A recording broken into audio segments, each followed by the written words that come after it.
Okay guys, आज चाहिँ हामी बेस क्याम्प पुगिसके पछाडि चाहिँ कालीढुङ्गा ताल, त्यसै गरी चौलानीको मूल र एर्सा गुम्बद टिप्नका लागि चाहिँ हिमालमा बसिरहने साथीहरूको जीवनशैलीको बारेमा म तपाईँहरूलाई भिडियो देखाउनेछु है त।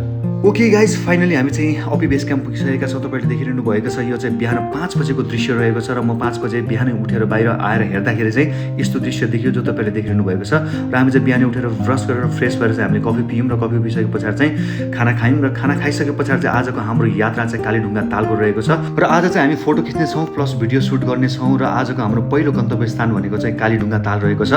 र हामी कालीढुङ्गा ताल गइरहँदाखेरि चाहिँ बाटोमा भएका सौन्दर्य दृश्यहरू क्याप्चर गर्दै म तपाईँहरूलाई देखाउनेछु। तपाईँले देखिरहनु भएको छ खोला नाला प्रकृतिका उपहारहरू जे जति छन् म क्याप्चर गरेर तपाईँहरूलाई देखाउनेछु। र हामीले बसेको ठाउँदेखि लगभग 3 घन्टा हिँड्दै हामी चाहिँ बल्ल फाइनली हामी कालीढुङ्गा ताल पुग्यौँ। र त्यहाँ पुगिरहँदाखेरि नेपालको झन्डा फरफराएको देखिरहँदाखेरि मन एकदमै खुसी भयो। र त्यहाँ पुगिसके पछाडि तपाईँले देखिरहनु भएको छ हिमालको वरिपरि र बिचमा ठ्याक्कै कालीढुङ्गा ताल हेर्दाखेरि क्या मन चाहिँ गदगद खुसी भयो। र हामी सबैले भिडियो प्लस फोटो खिच्यौँ त्यहाँ।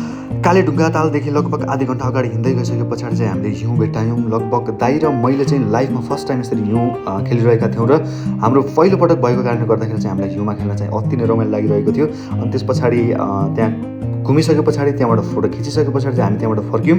र त्यहाँबाट फर्किँदाखेरि चाहिँ हामी उकालो चढिरहँदाखेरि लगभग 3 घन्टाको बाटो र ओह्रालो झर्दाखेरि चाहिँ लगभग हामी 1 घन्टामा हामी हाम्रो गन्तव्य स्थानमा पुग्यौँ, जहाँ चाहिँ हामी क्याम्प रोकेर चाहिँ हामी बसिरहेका थियौँ। र त्यहाँ पुगिसके पछाडि चाहिँ एकछिन रेस्ट गऱ्यौँ र सबैलाई भोक लागिरहेको थियो। अनि बिहान बचेको अलिकता भात थियो, त्यसलाई नै भुटेर त्यसमा चाउचाउ हालेर चाहिँ हामीले खाजाको रूपमा चाहिँ त्यहाँनिर हामीले खायौँ। अनि त्यो खाइसके पछाडि चाहिँ केटाहरू थाकिरहेको थियो, कोही केटाहरूले थाकेर त्यो रेस्ट गर्नुभयो भने हामी चाहिँ चौलानीको मूल जहाँ चाहिँ पानी आफै आउँछ त्यो ठाउँमा गएर चाहिँ हामीले हेर्ने प्लान गऱ्यौँ। र त्यहाँ गइसके पछाडि चाहिँ तपाईँलाई म देखाउँछु।